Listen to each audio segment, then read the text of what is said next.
Hello friends, आप सभी को नमस्कार। मैं हितेश कुमार एक बार फिर से आप सभी का ज्ञानकोश यूट्यूब चैनल पर स्वागत करता हूं। जैसा कि आप सभी ने कल की वीडियो में पढ़ा था कि अब हम करंट अफेयर के साथ साथ में इतिहास यानी कि हिस्ट्री जीएस का एक बहुत ही महत्वपूर्ण टॉपिक दिन प्रतिदिन पढ़ते चलेंगे। तो कल की वीडियो में हमने पढ़ा था श्री गुप्त साम्राज्य में हमने श्रीगुप्त, चंद्रगुप्त प्रथम, समुद्रगुप्त, चंद्रगुप्त द्वितीय, कुमारगुप्त और स्कंदगुप्त के बारे में पढ़ा था। लेकिन जब हम गुप्त साम्राज्य से आगे बढ़ते हैं तो आगे एक छोटा सा वंश आता है जिसका नाम है पुष्यभूति वंश। आज की वीडियो में हम पुष्यभूति वंश पढ़ेंगे और इसी प्रकार से हम हिस्ट्री के एक एक टॉपिक को कवर करते हुए चलेंगे। ये HTET, UP TGT, UP PGT, UPSI, आप सभी के जितने भी एग्जाम्स जिनमें हिस्ट्री आती है, जिनमें जीएस आती है, उनके लिए बहुत ही महत्वपूर्ण होने वाला है। तो चलिए शुरू करते हैं आज की वीडियो। आज की वीडियो शुरू करने से पहले एक छोटी सी जानकारी और मैं आप सभी को दे देता हूं कि ये, जैसा कि मैंने पहले ही बताया, ये मैं पूजा पब्लिकेशन की सामान्य ज्ञान पुस्तक से पढ़ा रहा हूं। यह पुस्तक मुख्य रूप से आईएएस और पीसीएस के लिए प्रसिद्ध है। इस पुस्तक का मैं अभी तक आप सभी को ये यहां तक का टॉपिक पढ़ा चुका हूं। देखिएगा, मैं अंडरलाइन कर दिया है मैंने, तो ये सारे टॉपिक मैंने एक एक करके पढ़ा दिए हैं।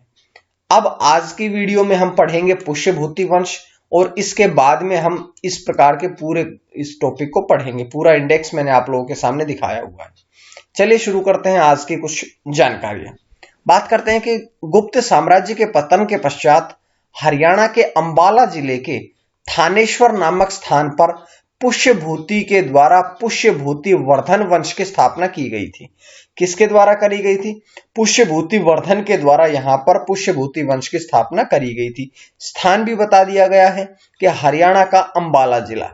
बात करते हैं कि ये जो नया राजवंश था, नया राजवंश कौन सा? पुष्यभूति वंश। ये नया राजवंश जो था ये वैश्य जाति से संबंधित था कि इस राज्य के जितने भी राजवंश के जितने भी शासक थे वो वैश्य जाति से संबंध रखते थे। बात करते हैं कि इसके प्रमुख राजाओं के बारे में। तो सबसे पहले इसके प्रारंभिक राजा पढ़ते हैं। सबसे पहले कौन थे? नरवर्धन, जो कि 505 से 530 ईस्वी तक शासन किया जिन्होंने। उसके बाद बात करते हैं राज्यवर्धन प्रथम। राज्यवर्धन प्रथम ने 530 से 555 ईस्वी तक शासन किया। उसके बाद आए आदित्यवर्धन। आदित्यवर्धन जो थे वो 555 से 580 ईस्वी तक शासक रहे। उसके बाद आते हैं प्रभाकर वर्धन, जिन्होंने, उसके बाद आते हैं राज्यवर्धन द्वितीय, जो कि 605 से 606 तक रहे। ये बीच में जो प्रभाकर वर्धन थे ये 581 से लेकर के 604 तक बने थे। उसके बाद छठे नंबर पर आए थे हर्षवर्धन, जो कि 606 ईस्वी से 647 ईस्वी तक रहे थे। बात करते हैं कि इस वंश को, जो पुष्यभूति वंश है, इसे वर्धन वंश के नाम से भी जाना जाता है। अब वर्धन वंश के नाम से क्यों जाना जाता है? कि जैसे ही मैंने इस वंश के राजाओं के बारे में बताया तो आपने एक चीज नोटिस करी होगी कि सभी के पीछे वर्धन शब्द लगा है। तो आप लोग इसको पढ़ लीजिएगा कि जो वर्धन वंश है इसी को पुष्यभूति वंश के नाम से जाना जाता है, या पुष्यभूति वंश है इसी को वर्धन वंश के नाम से भी जाना जाता है। बात करते हैं आगे कि प्रभाकर वर्धन जो है वो इस वंश की स्वतंत्रता का जन्मदाता था। अगर आपसे पूछा जाता है कि वर्धन या पुष्यभूति वंश का स्वतंत्रता का जन्मदाता कौन हुआ, तो वो प्रभाकर वर्धन हुए हैं। उसने परम भट्टारक, महाराजाधिराज जैसी उपाधियां धारण की। मैं आपसे बताता हूं आपको कि जो ये उपाधियां थी, ये राजा उस समय अपने आप को उपाधियां प्रदान करते थे, क्योंकि ये उपाधियों के द्वारा भी राजाओं की जो थी व्यक्तिगत, उनकी विचारधारा और व्यक्तिगतता को ये दर्शाती थी। बात करते हैं कि हर्षचरित्र जो रचना है उसमें प्रभाकर वर्धन को एक और नाम दिया गया है। क्या नाम दिया गया है? हूण हरिण केसरी। हूण हरिण केसरी जो था ये भी प्रभाकर वर्धन का ही नाम था। और कहां से प्राप्त होता है ये मिलता है हर्षचरित से। बात करते हैं कि जो प्रभाकर वर्धन थे इनकी पत्नी थी यशोमती, और इन्हें अपनी पत्नी यशोमती से दो पुत्र हुए। कौन कौन से? पहला तो राज्यवर्धन द्वितीय और दूसरा था हर्षवर्धन। ये दो पुत्र हुए थे। इन दो पुत्रों के साथ साथ उन्हें एक कन्या का भी जन्म हुआ था उनके यहाँ, जिनका नाम था राज्यश्री। तो ये इनकी प्रभाकर वर्धन की जो संतानें थी। बात करते हैं कि राज्यश्री का जो विवाह था वो कन्नौज के मोखरी नरेश ग्रह वर्मन के साथ संपन्न हुआ। तो 2 पुत्र और 1 पुत्री बताई गई ना, तो इस पुत्री का जो विवाह हुआ था वो कन्नौज के मोखरी नरेश ग्रह वर्मन के साथ में संपन्न हुआ था। बात करते हैं आगे कि मालवा के शासक देवगुप्त ने बंगाल के शासक शशांक के साथ मिलकर के कन्नौज के मोखरी शासक ग्रह वर्मन की हत्या कर दी, अर्थात जिसका विवाह इसकी पुत्री से हुआ था राजश्री से, उसका इन्होंने हत्या कर दी। किसने हत्या कर दी? ये मालवा के शासक देवगुप्त ने मिलकर के बंगाल के शासक शशांक के साथ मिलकर के ग्रह वर्मन की हत्या कर दी और उसकी पत्नी जो राज्यश्री थी उसको बंदी बना लिया था। उसके बाद इस घटना को सुनने के पश्चात जो राज्यवर्धन देवगुप्त और शशांक से बदला लेने के लिए, जो देवगुप्त और शशांक जिन्होंने ग्रह वर्मन की हत्या कर दी थी, इन दोनों से बदला लेने के लिए जो राज्यवर्धन था वो चल पड़ा। उसे देवगुप्त को पराजित करने में सफलता मिली। देवगुप्त को तो उसने पराजित कर दिया, लेकिन शशांक जो था, इस शशांक ने धोखे से राज्यवर्धन की भी हत्या कर दी। इन्हीं परिस्थितियों में हर्ष थानेश्वर की गद्दी पर बैठा। हर्ष मतलब हर्षवर्धन जो था वो थानेश्वर की गद्दी पर इस परिस्थिति के पश्चात बैठता है। तो बात करते हैं अब हम हर्षवर्धन की। हर्षवर्धन, जैसे कि मैंने आपको पूरी कहानी बताई है कि हर्षवर्धन को किस प्रकार से गद्दी प्राप्त हुई है, तो उस गद्दी पर बैठते समय हर्षवर्धन की उम्र जो थी वो मात्र 16 वर्ष की थी और वो 606 ईस्वी में राजगद्दी पर बैठा था। बात करते हैं कि हर्षवर्धन की जो प्रारंभिक राजधानी थी वो थानेश्वर थी। यहां से प्रश्न आपसे कई बार पूछा जाता है कि हर्षवर्धन की प्रारंभिक राजधानी कौन सी थी। तो हर्षवर्धन जो था इसकी प्रारंभिक राजधानी 606 में थानेश्वर थी। उसके बाद में इसने अपनी राजधानी परिवर्तित कर ली और थानेश्वर से उसे कहां पर शिफ्ट कर लिया? कन्नौज में शिफ्ट कर लिया। तो सबसे पहले हर्षवर्धन की राजधानी जो थी वो थानेश्वर थी, लेकिन बाद में हर्षवर्धन ने अपनी राजधानी कन्नौज में स्थापित कर ली। प्राचीन काल में कन्नौज को क्या कहा जाता था? तो कन्नौज को कान्यकुब्ज या महोदया के नाम से जाना जाता था। हर्षवर्धन ने शशांक से बदला लेने के लिए, क्योंकि देखिए शशांक ने हत्या करी थी, इसी शशांक से बदला लेने के लिए अपनी शक्ति का प्रसार उत्तरी भारत के अन्य राज्यों में किया, क्योंकि हर्षवर्धन जो था उसको पता था कि राज्यवर्धन की हत्या करी है शशांक ने, और शशांक ने राज्यश्री की भी हत्या करी है, और शशांक ने और सारी बहुत सी परिस्थितियों का जो जन्मदाता रहा है वो विपरीत परिस्थितियों का जन्मदाता शशांक रहा है। तो हर्षवर्धन जो था वो भी शशांक से बदला लेना चाह रहा था और इसी बदले लेने के लिए उसने अपनी शक्ति का प्रसार उत्तरी भारत के अन्य राज्यों में करना शुरू कर दिया। हर्षवर्धन का साम्राज्य थानेश्वर से लेकर के दक्षिण में नर्मदा नदी और पूर्व में गंजाम से लेकर के पश्चिम में वल्लभी तक फैल गया था। तो हर्षवर्धन ने ये अपना राज्य विस्तार किया। उसके पश्चात हर्षवर्धन ने वल्लभी के शासक ध्रुवसेन द्वितीय से अपनी पुत्री का विवाह कर दिया। बात करते हैं कि एक आगे अभिलेख प्राप्त होता है जिसका नाम था ऐहोल अभिलेख। इस ऐहोल अभिलेख से ज्ञात होता है कि वातापी शासक पुलकेशिन द्वितीय ने हर्षवर्धन को पराजित कर दिया था। अब पुलकेशिन द्वितीय जो था इसने हर्षवर्धन को भी पराजित कर दिया था और ऐसा कहा जाता है कि हर्षवर्धन जो था वो भारत का अंतिम हिंदू सम्राट था। बहुत इंपॉर्टेंट प्रश्न है, आपके एग्जाम में बहुत जगह पूछा जाता है, बहुत बार पूछा जाता है कि हिंदू सम्राट, अंतिम हिंदू सम्राट कौन था?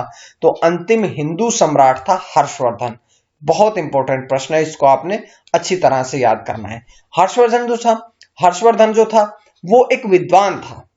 उसने 3 पुस्तकें भी लिखी थी। कौन कौन सी पुस्तकें लिखी थी? तो सबसे पहले तो नागानंद, दूसरी रत्नावली और तीसरी पुस्तक जो है प्रियदर्शिका। ये प्रियदर्शिका पुस्तक जो है ये तो आपसे एग्जाम में भी बहुत बार पूछी गई है। तो प्रियदर्शिका, नागानंद और रत्नावली 3 पुस्तकों का रचना भी किसने करी थी? हर्षवर्धन ने करी थी।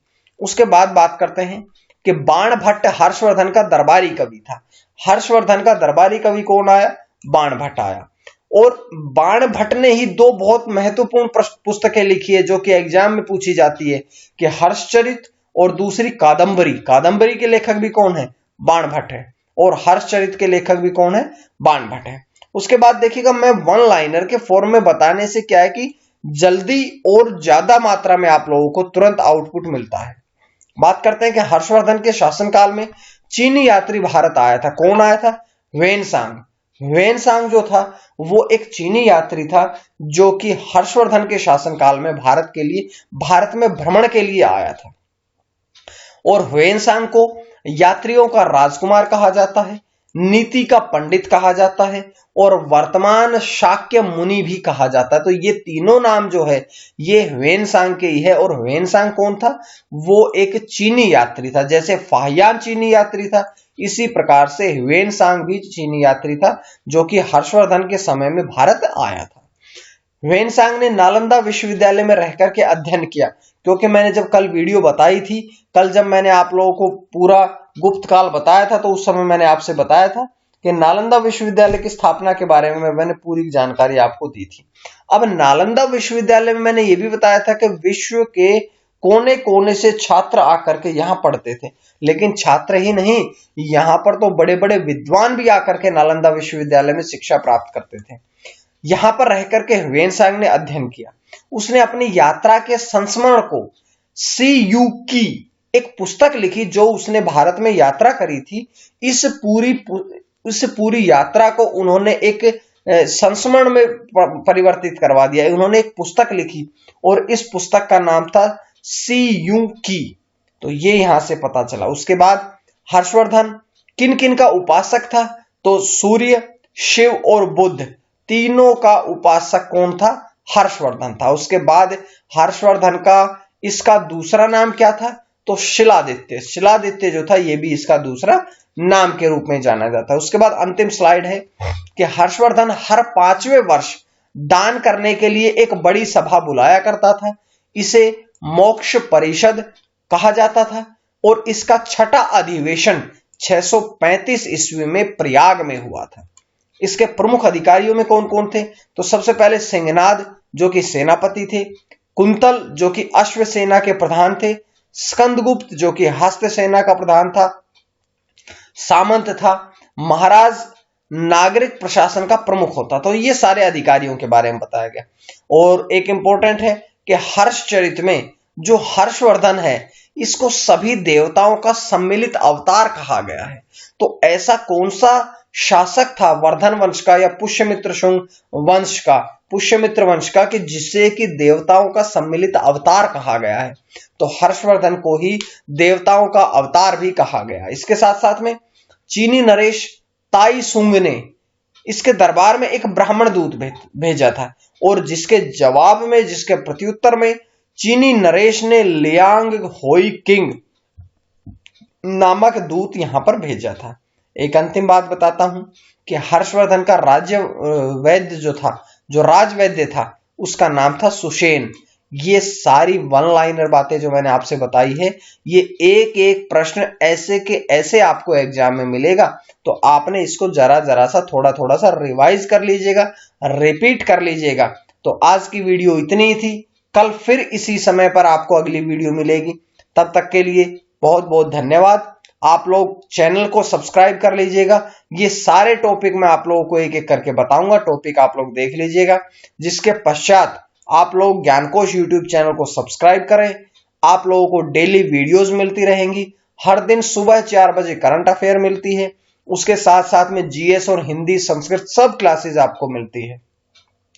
आज के लिए इतना ही। मां सरस्वती की कृपा बनी रहे। बहुत बहुत धन्यवाद।